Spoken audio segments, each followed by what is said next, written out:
What skills as a communicator would you think are important for somebody in communications to succeed?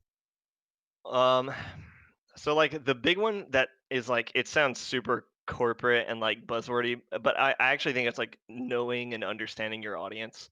Um, like most of the mistakes that I see get made are by someone who they didn't understand how the person they were talking to would react to the language that they're choosing to use.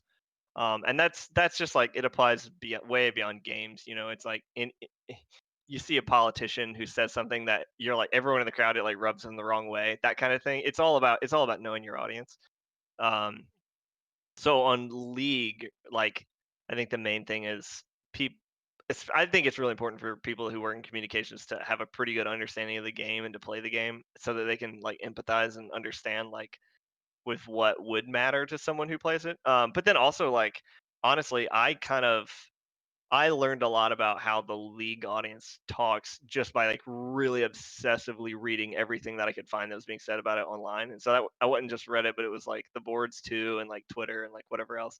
And just if you do that enough, if you subject yourself to that, you start to see some like pretty clear patterns and like even like values about like what people want. And so you start to understand how much people just want you to tell them really clearly what you're changing about the game, right? They don't want anything to be hidden.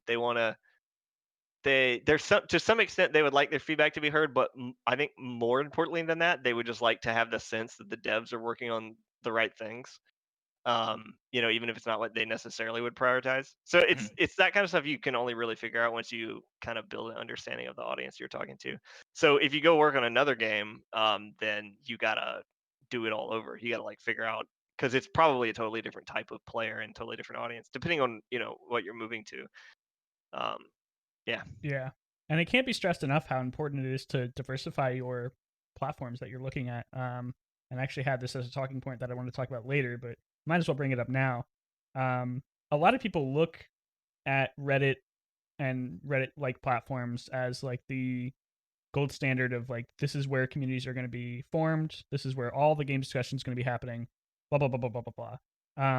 And it's so easy to get caught in that bubble hmm of Reddit and Reddit platforms yeah, where yeah. you get sucked into the hole and you're like, this is the only important discussion that is happening about this topic. Um, when in reality, even though Reddit is one of the top 10 traffic sites in the world, it still is a very it's not the majority. And even if it is the majority, it's not everybody.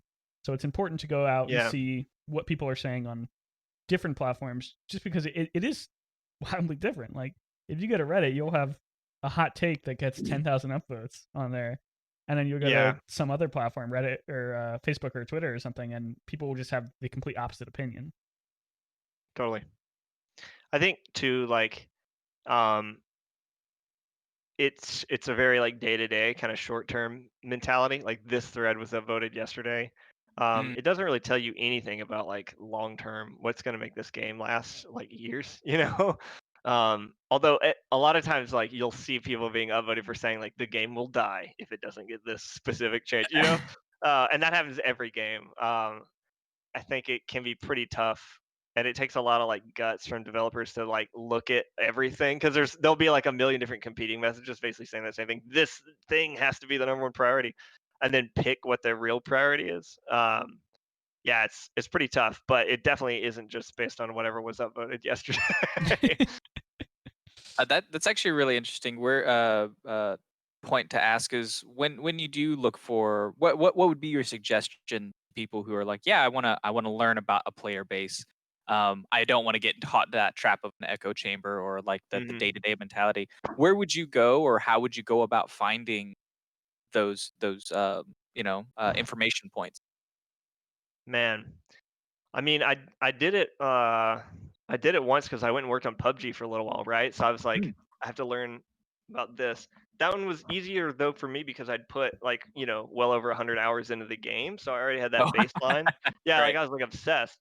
Um, and so I I had to rely on what I could find, and that game was actually really built around streaming a lot more. It seemed Hmm. like to me, like it seemed like dominated by kind of streamer personalities. So In League, it's pretty often that there's like a streamer with a hot take, but at the time it was like there was a few voices who like really were upset about a couple issues, and Mhm. so then and whatever, there was a few problems. Like there was a lot of bugs in PUBG in the beginning, obviously, right? Because it was like this totally new game.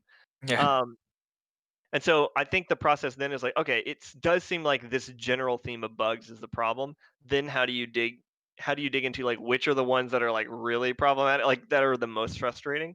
And that just takes a combination of like, yes, seeing what people are saying, but then also like kind of using gut judgment to look at like, okay, which of these should we just start fixing right now?